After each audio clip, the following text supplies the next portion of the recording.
उत्तराखंड के चमोली में rescue operation खत्म हुआ। एवलांच में फंसे 46 मजदूरों को जिंदा निकाला गया। 8 मजदूरों की मौत हुई।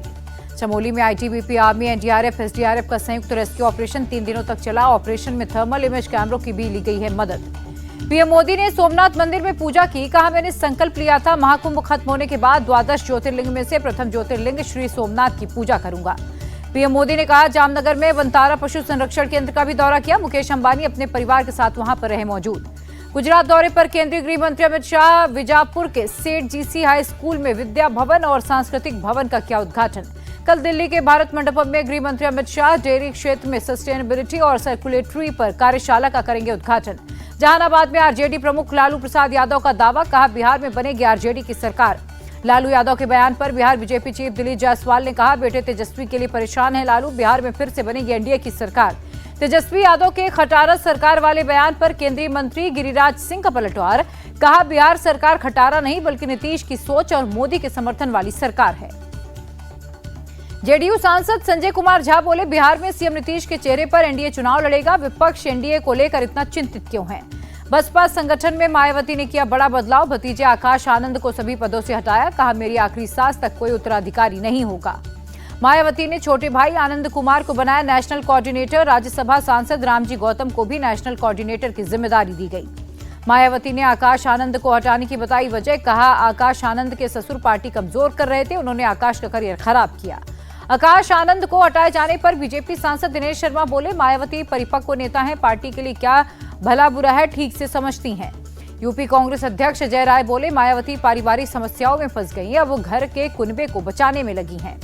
यूपी के मंत्री ओपी राजभर बोले, मायावती को पार्टी चलाना है, इसलिए अपनी मर्जी के फैसले करती हैं। सपा नेता फकरूल हसन बोले, मायावती किसी के निर्देश पर फैसला ले रही हैं, आकाश को भी ये बात पता है। आप विधायक कुलदीप कुमार बोले, दिल्ली की महिलाओं से बीजेपी ने 8 मार्च से हर महीने 25 रुपए देने का वादा किया है, लेकिन अभी तक कोई कदम नहीं उठाया।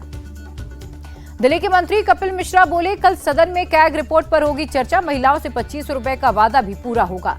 महिला समृद्धि योजना के लिए दिल्ली में 8 मार्च से शुरू होगा रजिस्ट्रेशन, 1 महीने में पूरी होगी प्रक्रिया। बीजेपी सांसद मनोज तिवारी ने दी जानकारी।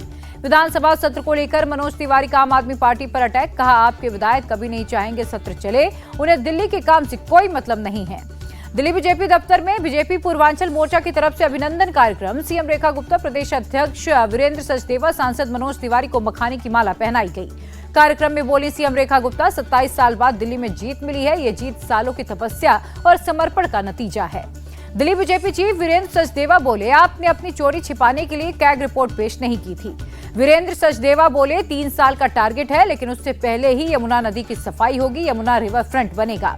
परिसीमन मुद्दे पर कर्नाटक के डिप्टी सीएम डीके शिव कुमार का केंद्र पर निशाना। कहा, दक्षिणी राज्यों की सीटें कम करना चाहती है केंद्र सरकार, हम चुनाव आयोग से लेकर कोर्ट तक लड़ेंगे।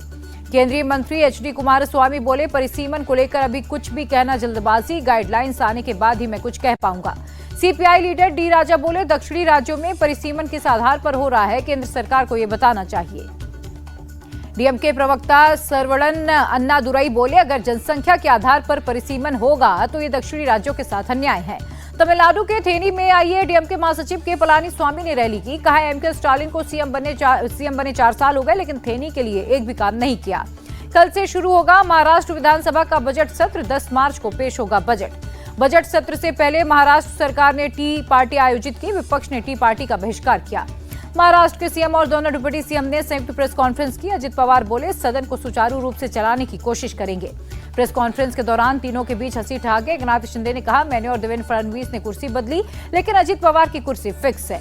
जवाब में अजित पवार ने एकनाथ शिंदे से कहा, आप अपनी कुर्सी फिक्स नहीं रख पाए। फिर शिंदे ने कहा, हमने सहमति से कुर्सी बदली। डिप्टी सीएम एकनाथ शिंदे बोले, मेरे और सीएम फडणवीस के बीच कोई कोल्ड वॉर नहीं है, इतनी गर्मी में सब कूल है। एकनाथ शिंदे ने संजय राउत पर निशाना साधा। कहा, एक संजय और धृतराष्ट्र ने कौरवों को डुबोया है, अब ये संजय किसे डुबा रहे हैं सबको मालूम है। सीएम फडणवीस बोले, विपक्ष की स्थिति हम आपके हैं कौन जैसी है, उनके बीच मनमुटाव है। कल से 15 दिनों तक कर्नाटक विधानसभा का बजट सत्र चलेगा। 7 मार्च को सीएम सिद्धरामैया बजट करेंगे पेश। कल बिहार सरकार बजट पेश करेगी। वित्त मंत्री सम्राट चौधरी बोले, सीएम नीतीश के सपने के मुताबिक कल का बजट होगा। बिहार के बजट को लेकर बोले तेजस्वी यादव, सामाजिक सुरक्षा पेंशन की राशि बिहार में सबसे कम है, सरकार को 400 से बढ़ाकर 1500 करना चाहिए। बिहार के मंत्री नितिन नवीन ने तेजस्वी यादव पर निशाना साधा, कहा आपके पिता ने बिहार को विनाश दिया है, पीएम मोदी और नीतीश कुमार ने विकास दिया है। कल से जम्मू कश्मीर विधानसभा का बजट सत्र होगा शुरू। आज सीएम उमर अब्दुल्ला ने अपने सहयोगी दलों के साथ की बैठक। नीति आयोग के पूर्व सीईओ अमिताभ कांत बोले 2047 तक भारतीय अर्थव्यवस्था को $30 ट्रिलियन का बनाने के लिए हर हफ्ते लोगों को 80 से 90 घंटे काम करना चाहिए। राजस्थान के जयपुर में यादव समुदाय के लोगों ने प्रदर्शन किया, आर्मी में अही रेजिमेंट बनाने की मांग की।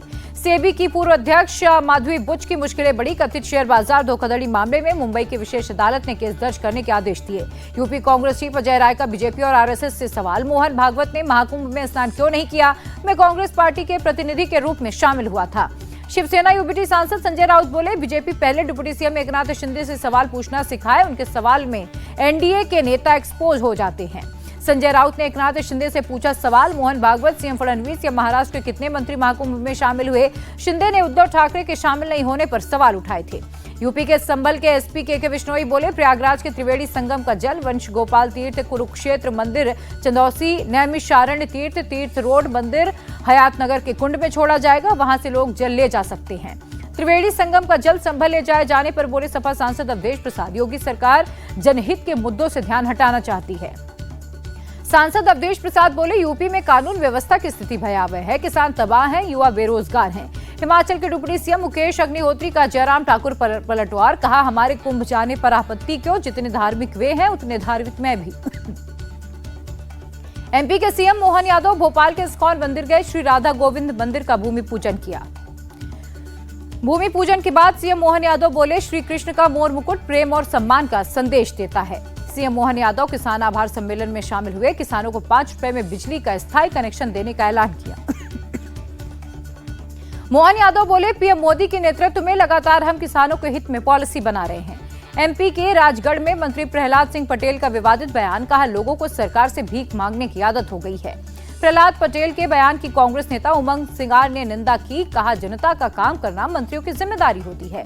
बीजेपी सांसद योगेंद्र चंदौलिया ने दिल्ली सरकार के फैसले की तारीफ की, कहा 15 साल पुराने वाहनों को पेट्रोल डीजल नहीं देने का फैसला कड़ा हो सकता है, लेकिन दिल्ली की जनता के हित में है। दिल्ली के पूर्व पर्यावरण मंत्री गोपाल राय का सुझाव, एयर पॉल्यूशन कम करने के लिए पूरे दिल्ली एनसीआर में इलेक्ट्रिक बसें चलाई जाएं। एक्शन में यूपी के सीएम योगी आदित्यनाथ, सड़क सुरक्षा पर उच्च स्तरीय बैठक की, डीजीपी प्रशांत कुमार समेत कई आला अफसर रहे साथ। संभल में आईएमआईएम ने की डीएम से लाउडस्पीकर बजाने की मांग, कहा सेहरी और इफ्तार के वक्त टाइम अनाउंस करने के लिए 1 मिनट का समय दिया जाए। हरियाणा के गुरुग्राम में भारत के पहले विश्व शांति केंद्र का उद्घाटन हुआ, आचार्य लोकेश मुनि की संस्था अहिंसा विश्व भारती ने बनाया है। आध्यात्मिक गुरु श्री रविशंकर बोले हिंसा रोकने के लिए योद्धाओं की जरूरत है, यही सनातन धर्म है। पूर्व राष्ट्रपति रामनाथ कोविंद बोले मानवता, वैश्विक स्थिरता और समग्र विकास के लिए शांति जरूरी है। बिहार के गवर्नर आरिफ मोहम्मद खान बोले विश्व शांति केंद्र बनाना स्वागत योग्य है, हम शांति चाहते हैं, युद्ध नहीं, ये मानसिकता बनाने का प्रयास है। महाराष्ट्र के महाड में सिविल जज और जूनियर हाई कोर्ट बिल्डिंग का भूमि पूजन हुआ, सीएम फडणवीस और डिप्टी सीएम शिंदे रहे साथ। मुंबई में नया परिवहन भवन बनेगा, सीएम फडणवीस और डिप्टी सीएम शिंदे ने भूमि पूजन किया। ओडिशा के मयूरभंज में सीएम मोहन चरण मांझी ने कई विकास परियोजनाओं की आधारशिला रखी, कहा जो जिले विकास में पिछड़ गए वहां विकास के काम हो रहे। छत्तीसगढ़ के मंत्री केदारनाथ कश्यप ने नारायणपुर में अबुझमाड़ शांति हाफ मैराथन को दिखाई हरी झंडी। नक्सलवाद से निपटने की चल रही कोशिशों के तहत प्रशासन और पुलिस का संयुक्त आयोजन। केंद्रीय मंत्री अर्जुन राम मेघवाल बोले मणिपुर के हालात की गृह मंत्री लगातार निगरानी कर रहे हैं, हालात जल्द होंगे ठीक। तमिलनाडु के गवर्नर आरएन रवि ने रामेश्वरम में मछुआरों से मुलाकात की, उनकी समस्याओं को जाना। कोलकाता में असम के सीएम हिमंता बिस्वा शर्मा बोले अगर राहुल गांधी और सीएम ममता को लगता है वो हिंदू धर्म को खत्म कर देंगे तो ऐसा नहीं होने वाला है। सीएम हिमंता के बयान को टीएमसी नेता कुणाल घोष ने बकवास बताया, कहा ये बंगाल है, यहाँ सभी धर्म के लोग साथ रहते हैं, सीएम ममता को सपोर्ट करते हैं। हिमानी नरवाल की बॉडी का पोस्टमार्टम हुआ, डेड बॉडी मर्चरी में रखी गई है। परिवार ने हत्यारों को नहीं पकड़े जाने तक डेड बॉडी नहीं लेने की बात कही। हिमानी के भाई जतिन ने प्रशासन पर आरोप लगाया, कहा प्रशासन अगर साथ देता तो अब तक अपराधी पकड़े गए होते। हिमानी नरवाल की मां का बड़ा आरोप, कहा सियासी रंजिश में उनकी बेटी की हत्या हुई, कांग्रेस नेताओं की तरफ से कोई मदद नहीं दी गई। हरियाणा के मंत्री अनिल विज बोले हिमानी की मां के आरोप गंभीर, कांग्रेस के लोग कुछ भी कर सकते हैं। हिमानी की हत्या पर कांग्रेस नेता भूपेंद्र हुड्डा का बयान, हरियाणा में कानून व्यवस्था चरमरा गई है। बंगाल के जादवपुर यूनिवर्सिटी में प्रदेश के शिक्षा मंत्री पर हमले का मामला, पूर्व छात्र मोहम्मद साहिल अली कोलकाता से अरेस्ट। टीएमसी नेता गुलाल घोष बोले, शिक्षा मंत्री पर प्लान के तहत हमला हुआ, बंगाल में ये सब नहीं चलेगा। नशा तस्करों के खिलाफ पंजाब पुलिस का बड़ा एक्शन, जालंधर में ड्रग्स सप्लायर के घर पर चला बुलडोजर। आप संयोजक अरविंद केजरीवाल बोले, पंजाब में हमारी सरकार ने नशे के खिलाफ महायुद्ध छेड़ दिया है, हम पंजाब से नशे को हमेशा के लिए खत्म कर देंगे। महाराष्ट्र के ठाणे में ब्लेड बनाने वाली कंपनी बंद हुई, कर्मचारियों ने एकनाथ शिंदे के घर के बाहर प्रोटेस्ट किया। कल इन कर्मचारियों से मिले डिप्टी सीएम शिंदे। जम्मू कश्मीर के डोडा समेत कई इलाकों में बर्फबारी जारी, पर्यटक बर्फबारी का लुत्फ उठाते नजर आए। भरतपुर में राजस्थान के सीएम भजनलाल शर्मा ने जिला कलेक्टर्स के साथ की बैठक, ओलावृष्टि के प्रभाव की समीक्षा कर विस्तृत रिपोर्ट मांगी।